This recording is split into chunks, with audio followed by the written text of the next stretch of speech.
Hi, welcome to our YouTube channel Education Wire. Today we are going to have a lecture on history for the standard 7. Let's start. Chapter number 11, Marathas, the protector of the nation. Today we will finish this chapter in 20 minutes. After this video, you can answer any exam question from this lesson, okay? So let's start. After the death of Bajirao I, Shahu Maharaj appointed his son Balaji Bajirao alias Nana Sahib as the Peshwa, right? Following the invasion of Nadir Shah, Delhi में क्या थी? Instability थी, okay? In this circumstances नाना साहब ने try किया to stabilise the Maratha rule in the north. Ahmad Shah Abdali, he posed a challenge to the Marathas at the Panipat. We are going to learn in detail about these developments in this chapter, okay? Situation in the north. The region to the northwest of Ayodhya province, जो कि foothills पे था of the Himalayas, उसको रोहिलखंड बोला जाता था in the 18th century, right? जो अफगानिस्तान से पठान्स माइग्रेट हुए थे वो यहाँ पे आके इस रीजन में सेटल हो जाते हैं.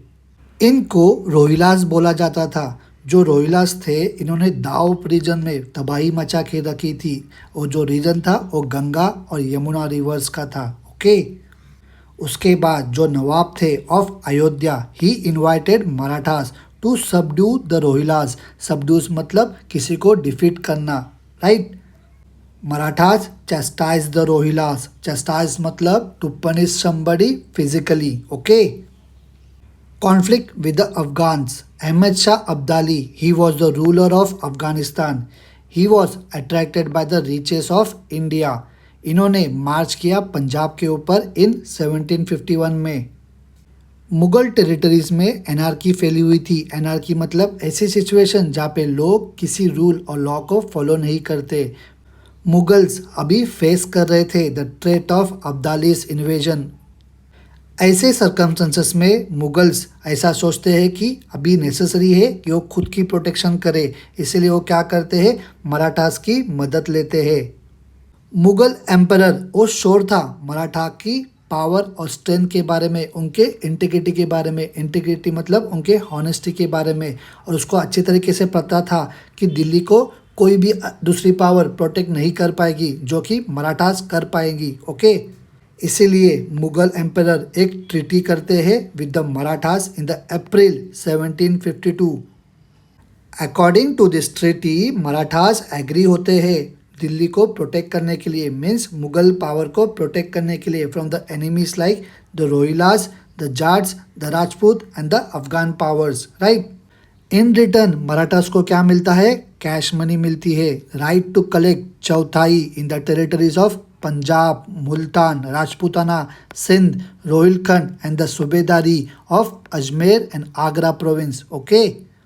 एज पर द ट्रीटी के अनुसार पेशवा क्या करते हैं? शिंदे और होलकर की आर्मीज को सेंड करते हैं for the protection of Delhi on behalf of the Chhatrapati. जैसे ही अहमद शाह अब्दाली को पता चलता है कि मराठास मार्च कर रहे हैं दिल्ली की तरफ, वो अपने कंट्री में फिर से लौट जाते हैं. Because the threat of Abdali now throttled due to the Marathas. Throttled मतलब to stop somebody for doing something, okay? As he plan मतलब अभी अब्दाली ने तो प्लान किया था दिल्ली के ऊपर इन्वेजन करना. बिकॉज ऑफ द मराठास वो अब्दाली क्या करता है? अपने कंट्री में लौट जाता है. जो मुगल के एम्परर थे इन्होंने चौथाई के राइट्स दे दिए to the Mughal subas, okay? ये जो सूबास थे उनमें क्या क्या इंक्लूड था? काबुल, कंधार, पेशावर, ओके? ये जो सूबास थे ये पहले किसके पार्ट थे? मुगल एम्पायर के. मगर ये सारे जो सूबास अभी किसके पार्ट थे? अब्दालीस के, अफगानिस्तान की. ट्रीटी के अनुसार ये ड्यूटीज़ है मराठास की कि ये जो सूबास है इनको फिर से अब्दाली के पास से लेके आना और इनको एनेक्स करना फिर से मुगल एम्पायर में.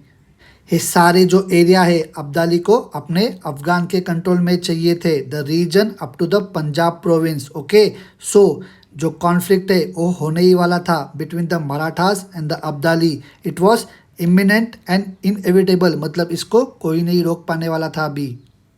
Raghunath Rao, he was the brother of Peshwa Nana Saheb. उनके साथ जयप्पा शिंदे और मल्हाराव होलकर ये कैंपेन के लिए निकल जाते हैं ऑफ नॉर्थ इंडिया, किसको, अब्दाली को कॉम्बैट करने के लिए, हराने के लिए, उससे लड़ने के लिए, राइट। जो लोकल रूलर्स थे नॉर्थ साइड में, उन लोग हमेशा मराठास को कॉम्पिटिटर ट्रीट करते थे। उन लोग कभी भी नहीं देखते थे जो मराठास का जो ब्रॉड विजन था उसको, और उन लोग इस लड़ाई में न्यूट्रल रह जाते हैं, राइट। जो नॉर्दर्न साइड के लोकल रूलर्स थे उनको मराठास की सुपरमेसी और दिल्ली के कोर्ट में मराठास का इंटरवेंशन वो पसंद नहीं था। खाली सूरजमल जाट और रानी किशोरी यही लोग थे जिन्होंने मराठास को मदद किया, जो कि जख्मी हुए थे in the battle of Panipat, okay. कुछ ऑर्थोडॉक्स सेक्शन के लोग जो कि नॉर्दर्न साइड में थे, उन लोग मराठास को ऐसे देखते थे कि मराठास कुछ और ही रिलीजन को फॉलो करते हैं। ऑर्थोडॉक्स मतलब जो कि फॉलो करते हैं ओल्ड ट्रेडिशनल बिलीफ या विचारों को, ओके। इन लोगों ने भी जो मराठास का ब्रॉड विजन था उसको बाजू में रख दिया। They persuaded Abdali to invade India, मतलब तुम अब्दाली आओ, इंडिया को इन्वेड करो। इससे क्या होगा, मराठा की जो सुपरमसी बढ़ रही है वो कम हो जाएगी नॉर्दर्न साइड में, ओके। इन लोग का एक्सपेक्टेशन था कि अब्दाली मराठास को डिफीट करे और इनको मराठास को फिर से साउथ की तरफ ढकेल दे, beyond the river Narmada, right. The Maratha standard on Attock. Najib Khan he Rohilla के चीफ थे। इनको बहुत ज़्यादा हार्ड हो रहा था मराठास की सुपरमसी को टॉलरेट करना नॉर्दर्न साइड में। At the behest of Najib Khan, behest मतलब उनके कमांड पे अब्दाली क्या करते हैं, फिर से इंडिया को इन्वेड करते हैं, ओके। और ये 5वीं बार होता है दैट ही इन्वेडेड इंडिया। वो क्या करते हैं, दिल्ली को कैप्चर करते हैं और अफगानिस्तान को लौट जाते हैं विद अ ह्यूज बूटी, मतलब बहुत सारा लूट लेके जाते हैं, ओके। उसके बाद रघुनाथ राव और मल्ला राव होलकर वो दिल्ली की तरफ कूच करते हैं, मतलब मार्च करते हैं। फिर से वो दिल्ली को कैप्चर करते हैं और वहाँ से अब्दाली के जो ऑफिसर्स थे उनको भगा देते हैं और फिर से पंजाब को कैप्चर कर लेते हैं। मराठास परस्यूड मतलब क्या करते हैं, किसी को फॉलो करना, उनको पकड़ने के लिए वो अब्दाली के सोल्जर को भगा देते हैं, ढकेल देते हैं अप टू अटोक इन 1758। मराठास का जो स्टैंडर्ड था वो रेज हो जाता है अटोक तक, जो कि प्रेजेंट डे पाकिस्तान में है। मराठास का जो कैंपेन था वो पुश करते हैं पेशावर तक, मगर इस बार क्या होता है, वो प्रॉपर अरेंजमेंट्स नहीं करते हैं जो उन्होंने न्यूली एक्वायर्ड टेरिटरी को संभालने को करना चाहिए, और यहाँ पे ही गलती हो जाती है, राइट। दत्ताजीज वेलोर, वेलोर मतलब बहादुरी, to get a firm hold मतलब अच्छी तरीके से पकड़ बनाने के लिए ओवर द पंजाब। ये क्या करते हैं, क्रश करते हैं नजीब खान को। नजीब खान कौन थे, हे रोहिलास के चीफ थे, ओके। पेशवा क्या करते हैं, दत्ताजी शिंदे और जनाकोजी शिंदे को नॉर्दर्न साइड में भेज देते हैं। अकॉर्डिंग टू दैट दत्ताजी क्या करते हैं, नॉर्थ साइड में जाते हैं, दत्ताजी को नेगोशिएशन में एंगेज करके रखते हैं। नजीब खान उसी वक्त अपना जो कांटेक्ट है वो अब्दाली के साथ कर देते हैं और नजीब खान रिक्वेस्ट करता है अब्दाली को कि तुम मेरे मदद के लिए आ जाओ। जैसा ही नजीब खान से मैसेज मिल जाता है, अब्दाली क्या करता है, फिर से इंडिया में आके इन्वेजन करता है। दत्ताजी और अब्दाली का एक बहुत बड़ा घमासान युद्ध होता है, कहाँ पे, बुराड़ी घाट में, on the banks of the river Yamuna. इस घमासान युद्ध में Dattaji he showed tremendous valour, valour मतलब बहादुरी। He meet with a heroic death in this battle, इस बैटल में उनको मौत का सामना करना पड़ता है, okay. Now do you know, Dattaji इस बैटल में बहुत ही बहादुरी से लड़ते हैं। वो सीवियरली जख्मी हो जाते हैं और कोलैप्स हो जाते हैं उस युद्ध भूमि पर, ओके। नजीब खान रोहिला का जो एडवाइज़र था कुतुब शाह, वो अपने एलिफेंट से नीचे उतर जाता है और दत्ताजी की तरफ बढ़ जाता है और दत्ताजी को पूछता है, क्यों पटेल जी, हमारे साथ तुम और भी लड़ोगे। दत्ताजी उस वक्त जख्मी हालत में थे, मगर उनके इस शब्द को सुनने के बाद वो रिप्लाई करते हैं बहुत ही बहादुर से और प्राइड से, हाँ बचेंगे तो और भी लड़ेंगे, ओके। सदाशिवराव भाऊ नाना साहेब अपने कजिन को मतलब सदाशिवराव भाऊ को और एल्डेस्ट सन विश्वासराव को नॉर्थ की तरफ भेजते हैं, okay, to crush Abdali. Sadashivrao Bhau हे चिमाजी अप्पा के बेटे थे। उनके साथ एक बड़ी आर्मी और पावरफुल आर्टलरी भी थी, ओके। इब्राहिम खान गर्दी, ही was the chief of the artillery, जिन्होंने डिफीट किया था निज़ाम को in the battle of Udgir इन 1760, इसी आर्टिलरी के स्ट्रेंथ के ऊपर, राइट। इस मैप को अच्छी तरीके से देखो, ओके। और जो ये हाईलाइटेड एरिया है ये है expansion of the Maratha power in the year 1758, और ये जो डॉट है सेंटर से मराठा एम्पायर्स का, ओके। इसको अच्छी तरीके से पढ़ो, okay. The battle of Panipat, Sadashivrao Bhau का जो कैंपेन था नॉर्थ का, उसमें वो दिल्ली को फिर से कैप्चर करते हैं। The armies of the Marathas and the Abdali, वो एक दूसरे के सामने आते हैं at Panipat. On 14 January 1761 Marathas open the battle, वो अटैक कर देते हैं अब्दालिस के आर्मी के ऊपर। ये जो बैटल था ये तीसरा बैटल था ऑफ पानीपत। यहाँ पे विश्वासराव जो कि बेटे थे eldest son of Nana Saheb, उनको गोली लग जाती है, ओके, इस बैटल में। जब ये बात सदाशिवराव भाऊ को पता चलती है, वो फियर्सली मतलब बहुत ही गुस्से से एनिमी के ऊपर अटैक कर देते हैं इन अ फ्रिंजी मोड। फ्रिंजी मतलब उनके इमोशंस कंट्रोल में नहीं रहते जब भी उनको ये बात पता चलती है तभी। सदाशिवराव भाऊ वो डिसअपियर हो जाते हैं इस युद्ध में। जब भी मराठा के सोल्जर को ये पता चलता है कि उनका लीडर डिसअपियर हो गया है, तो वो अपना जो करेज है उसको वो गवा देते हैं। इस मूवमेंट का फ़ायदा उठा के जो रिजर्व कॉन्टिजेंट था अब्दाली के सोल्जर्स का, वो अटैक कर देता है विद अ फ्रेश विगोर, मतलब बहुत बड़े ताकत से, ओके। मराठास इस बैटल में हार जाते हैं, द बैटल ऑफ पानीपत। एक पूरी की पूरी generation of young man in Maharashtra वो इस बैटल में गवा देते हैं। Many brave sardars fell on the battle field, okay. Marathas believe that कि जो आउटसाइडर है अब्दाली, उसके पास कोई मॉरल राइट नहीं है, उसका कोई हक नहीं है वो यहाँ पे आके रूल करे। मराठास लड़ते हैं पानीपत में विद द ब्रॉड पर्सपेक्टिव कि ये जो इंडिया है हमारे इंडियंस के लिए है, ओके। सदाशिवराव भाऊ ने अपना जो व्यू पॉइंट मतलब मराठास का जो व्यू पॉइंट था अपने करस्पॉन्डेंस में मतलब अपने पत्र व्यवहार में जो रूलर्स थे नॉर्थ साइड के, उनको समझाया था कि हम लोग तो इस लैंड के नेटिव है, मगर अब्दाली जो है वो एनिमी है। क्यों? बिकॉज वो एक फॉरेन कंट्री में से आ रहा है और हमारे देश में आके इन्वेजन करता है, मतलब लूट करता है और फिर से चला जाता है। तो ये सब समझाया था उन्होंने अपने नॉर्थ साइड के लीडर्स को, ओके। मगर जो रूलर्स थे नॉर्दर्न साइड के, इन लोगों ने इस पत्र व्यवहार को मीन्स इस करस्पॉन्डेंट को फेवरेबली रिस्पॉन्ड नहीं किया था उनको, और उन्होंने एक न्यूट्रल स्टांस रखा, एक एटीट्यूड रखा। फिर इससे क्या होगा, नेचुरली जो मराठास थे उनको ये जो रिस्पॉन्सिबिलिटी है प्रोटेक्ट करने की हमारे इंडिया को, उनके कंधों पे आ गई थी। इस बात से हम लोग बोल सकते हैं कि मराठास वर द फर्स्ट हमारे हिस्ट्री में जिनको रियलाइज़ हो गया कि इंडिया एक कंट्री है और है नेसेसरी है कि हम लोगों ने हमारा पूरा सपोर्ट इस किंग को देना चाहिए, ओके, इरिस्पेक्टिव ऑफ इस religion, okay. Peshwa Madhavrao, after the death of Peshwa Nana Saheb, उनके जो बेटे थे माधवराव उस गद्दी पर बैठ जाते हैं एज अ पेशवा।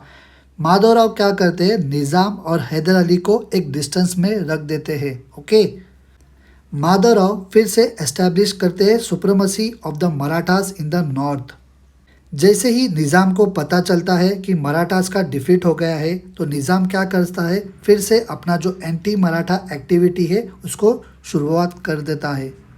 निज़ाम मराठा के टेरिटरी में इन्वेड करना शुरू कर देता है। माधवराव क्या करते हैं, निज़ाम को डिफीट करते हैं एट रक्षास भुवन जो कि पैठान में है। हैदर अली जो कि सुल्तान थे मैसूर के, इन्होंने भी मराठास की जो डिफीट हुई थी पानीपत में उसका एडवांटेज लेके इन्होंने क्या कर दिया, मराठा की जो टेरिटरी थी कर्नाटका में उसके ऊपर अटैक कर दिया। इसके बाद मराठास ने डिफीट कर दिया हैदर अली को इन द बैटल ऑफ मोती तलाव जो कि श्रीरंगपट्टन में है। हैदर अली एग्री हो जाते हैं to cede the region north of the river Tungabhadra to the Marathas. Cede मतलब to give control of something to another person. Okay. Peshwa Madhavrao जिनका डेथ 1772 में हो जाता है। In the history of Maratha उनका description as an honest hardworking determined administrator था जो कि पब्लिक वेलफेयर के ऊपर भी ध्यान देते थे। The death of this capable Peshwa जो कि एक इरेपरेबल लॉस था मराठा राज्य के लिए। डू यू नो जो पेशवा माधवराव थे इन्होंने स्पेशल अटेंशन दिया था towards the welfare of farmers. इन्होंने बहुत सारे वेल्स बनाए पुणे में जिससे वाटर सप्लाई इस शहर में इंक्रीज हो गया। Administrator like Nana Fadnavis and judges like Ram Shastri Prabhune they emerge under his rule।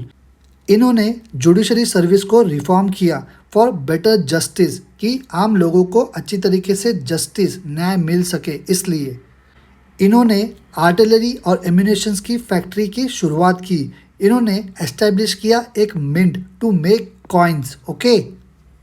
To Peshwas जिन्होंने सक्सीड किया पेशवा माधवराव को उनका नाम था नारायण राव और सवाई माधवराव जो कि ज़्यादा समय तक नहीं जी पाए। ड्यूरिंग देयर टर्म उनके टर्म के दौरान Peshwa was in the grip of family feeds मतलब इनके टर्म के दौरान जो पेशवास थे उन लोग फैमिली झगड़ों में उलझे हुए थे। रघुनाथ राव जिन्होंने मराठा का जो स्टैंडर्ड था रेस किया था एट अट्टोक। इन्होंने क्या किया शेल्टर लिया विद द ब्रिटिश अपने ग्रीड को सेटिस्फाई करने के लिए पावर के लिए। इससे क्या हुआ वॉर हुआ between the Marathas and the British. Hyder Ali जो कि मैसूर का सुल्तान था उसकी डेथ 1782 में होती है।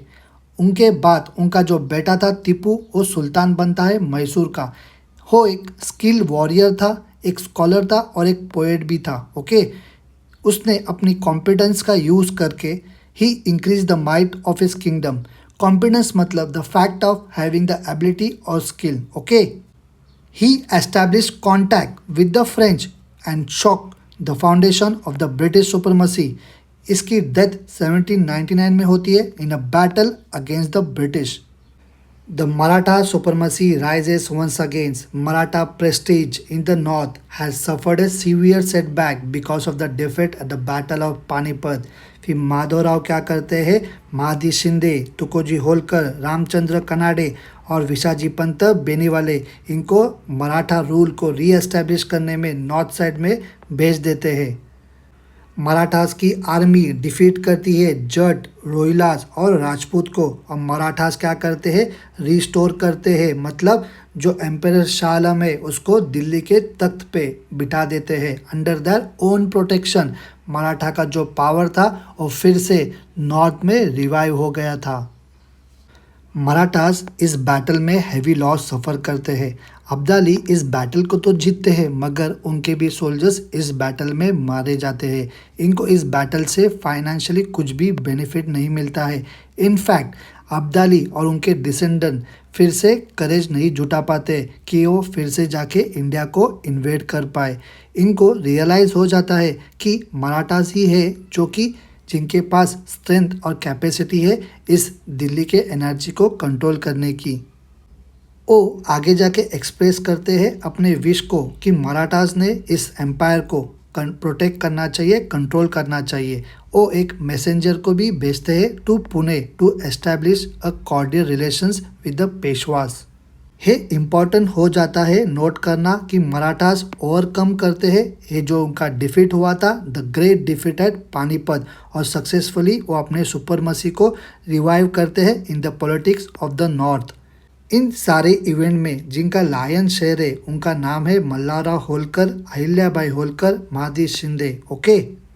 This is the family tree of the Peshwas. इसको अच्छी तरीके से याद रखो। बालाजी विश्वनाथ उनके बेटे थे बाजीराव और चिमाजी अप्पा। चिमाजी अप्पा के जो बेटे थे सदाशिवराव भाऊ और विश्वासराव जो कि बैटल ऑफ पानीपत में जाते हैं थर्ड वाले। ओके। बाजीराव उनके जो बेटे थे बालाजी अलाइस नाना साहेब फिर second one Ramchandra, third Raghunath Rao और चौथे जो थे जनार्दन। रघुनाथ राव के जो बेटे थे बाजीराव टू और उनके जो बेटे थे नाना साहेब जो कि एडॉप्टेड थे। बालाजी अलायस नाना साहेब, उनके जो बेटे थे विश्वास राव जिनको बैटल ऑफ पानीपत में, थर्ड बैटल ऑफ पानीपत में गोली लग जाती है। उनके जो दूसरे बेटे थे माधव राव जो कि पेशवा बन जाते हैं। यशवंत राव और जो चौथे जो बेटे थे उनका नाम था नारायण राव जो भी पेशवा बन जाते हैं। उसके बाद सवई माधवराव वो भी पेशवा बन जाते हैं। इस फैमिली ट्री जो कि पेशवास की है इसको अच्छी तरीके से आप लर्न कीजिए। Okay, we have completed this chapter in detail. Still आपको कुछ भी डाउट होगा तो आप लोग मुझे नीचे कमेंट करके ज़रूर बताना। ओके, इस चैनल को लाइक करना, लाइक करने में कुछ भी कंजूसी मत करना। इस वीडियो को आपके फ्रेंड्स के साथ शेयर करना और जाते जाते इस चैनल को सब्सक्राइब करना। हम मिलेंगे अगले चैप्टर के वीडियो में। Okay, bye.